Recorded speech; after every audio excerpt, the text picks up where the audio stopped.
the salt stronger. I have seen the legislators on their way, the jacketless men in midwinter who will cast their votes like stones for this war. Men who have to cross the street through slush and over gutter, their cuffs now vaguely blued with a salt that dries in dots where it splashes and mingles with the finely woven cloth of the chalk-striped suits. The soi-disant practical men.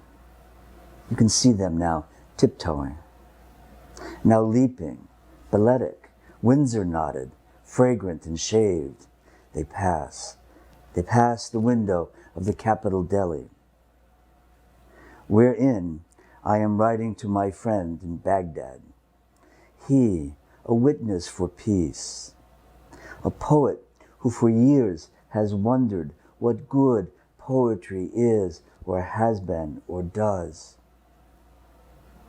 I compose today's answer from here, saying, I think of poetry as a salt dug from a foreign mine that arrives like a miracle in Boston as pellets to break underfoot and melt the dangerous plated ice and cling to the acknowledged lawmakers to stay with them in their dreams, to eat at the cloth and reach down to the skin, and beyond the calf into the shin.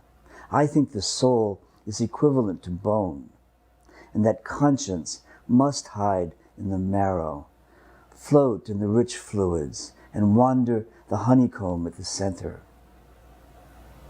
There, and not in the brain, or even the heart, is where the words attach, where they land and settle, take root after the long passage through the body's byways.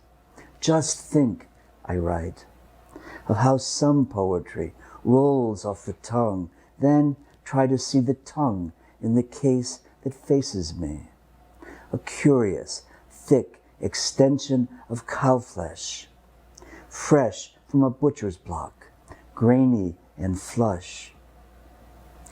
I think that if my tongue alone could talk, it would swear in any court that poetry tastes like the iodine in blood, or the copper in spit, and makes a salt stronger than tears. So the poem recalls the days just before the shock and awe bombing in the run-up, the days with the run-up to the beginning of the Iraq War. I guess that would be 2003 in the late winter, early spring. But the poem recalls that sort of strange moment in our national life when we knew we were going to war, and we were all wondering why, what did this mean? And I had a friend, I have a friend still, he's still quite alive, a friend who's a Vietnam veteran, who's been a lifelong peace activist ever since, and he was on a delegation to Baghdad, a delegation of other peace activists who were placing themselves, as they would see it, in the line of fire, hoping by their presence as American citizens to at least forestall, if not prevent, the onset of this war.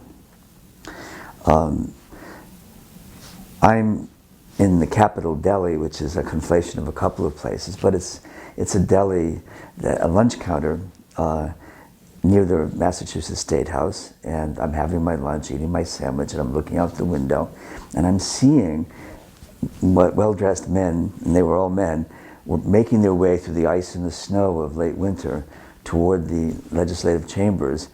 And I assumed, I thought, I recalled, maybe I just imagined they were going to cast a straw vote in favor of this war.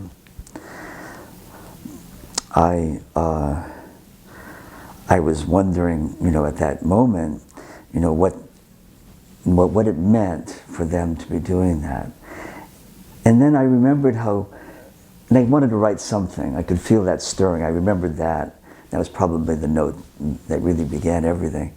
But I also remembered my friend who was in Baghdad being very skeptical about poetry and whether or not it could do anything to stop, the onset and onslaught of, terrible human things, death. He was always saying to me, "Oh, what good is poetry? I really should be doing something more than that." And obviously, according to his lights, he was in Baghdad. And so I started composing a letter in my mind to him, and thinking about, at that exact moment when we were all sort of filled with the notion that war was imminent, what was poetry, and what was poetry there for, and what good could it be for any of us? And of course I was making an argument that disagreed with my friend, but I tried to follow in the course of the poem, a sense of the images that came to mind and where they led.